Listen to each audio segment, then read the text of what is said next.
99% of accountants and CPAs are completely unhirable. They're often costing you money and causing you to take on unnecessary risks. So I'm going to explain to you why that's the case and talk about how you can find the top 1%. All right, so as I said, 99% of accountants and CPAs are completely unhirable. How did I come up with that number? Data. We recently tried to expand our team and we put out a job posting. We got somewhere around 600 applicants. From those 600, we narrowed it down based off credentials and experience and administered a test, a competency test, where we had them review a return, a business return and a personal return. And then we had them review some financial statements out of QuickBooks. And what we did is we asked them to come back with any issues they found, along with any strategic recommendations that they'd make. And from that 600 initial applicants, we had about 10, like the exact number, 12 people who got a passing grade on the test. A passing grade would be 70% accurate or above. 12, so roughly 2% who got a passing grade just on finding the issues. And then from there, we had 5 people who found the strategic recommendations that we were looking for. 5 out of about 600, less than 1% who passed this test. And from our perspective, these were standard basic returns that we would expect anyone on our team to find all of the issues and find all the strategic advice. The data was pretty overwhelming that CPAs and accountants right now just aren't meeting the mark. Now, how could that possibly be the case? Because if you're a CPA, especially if you got licensed the last 20 years, you had to get 5 years worth of education. You had to pass the hardest certification processes out there. CPA exam has roughly a 12% first-time pass rate. So how possibly could that be the case that the competency level just isn't there? Well, let me tell you, it starts with the education system. When you go through the process of becoming an accountant, in terms of getting your undergraduate degree in accounting or a master's in tax, you're taught how to prepare a return. You aren't necessarily taught how to review a return, and you're certainly not taught how to do strategic planning. It's almost like you've been prepared to be a secret agent for the IRS, where you're trying to make sure that your client is always paying the exact amount possible. So nowhere along the way are you being taught strategic advice. So then when you go out into the world to be a tax preparer and be a tax advisor, you're unprepared.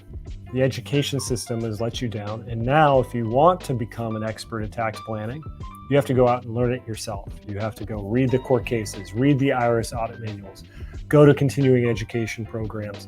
And not just once, you have to do it on an ongoing basis. It's a daily grind to stay up on the ever-evolving rules. And most don't want to do that. And even more so, most don't want to do the even harder work, which is really sitting down and understanding your client's business and their goals, because that's where you're going to uncover transactions that could have been recorded differently.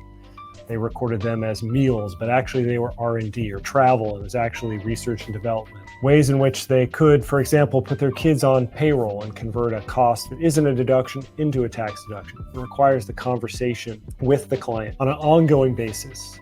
And most accountants don't have the desire or the personality to have these really deep, meaningful conversations with their clients.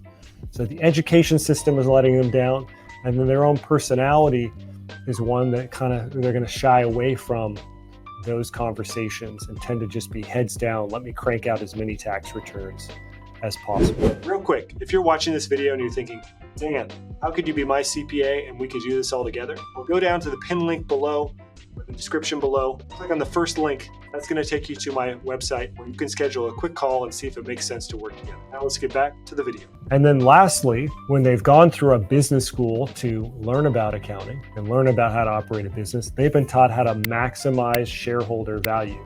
That's what you have as a fiduciary responsibility when you're running a business, is to maximize shareholder value. So you've been taught through your business school education the tools and tricks to help maximize value. But when you're a small business, you don't maximize, you optimize. Optimize is based off your top goal or couple goals. How do we ensure that that happens? How do we allocate all of our resources to making sure that those goals happen? That's a totally different approach and perspective from maximizing to optimizing. You aren't taught how to help a business owner optimize. So you have to, again, learn a totally different toolkit and way to help really educate your client on the fundamentals around cash flow, in particular managing the solvency and liquidity of a business and giving them metrics that can really help them ascertain what's going on with their business. You've been taught to do things that are very, very detailed in a manner that, again, would maximize shareholder value. But a small business doesn't even have the data to make those spreadsheets and forecasts meaningful to begin with. So what do you do about it?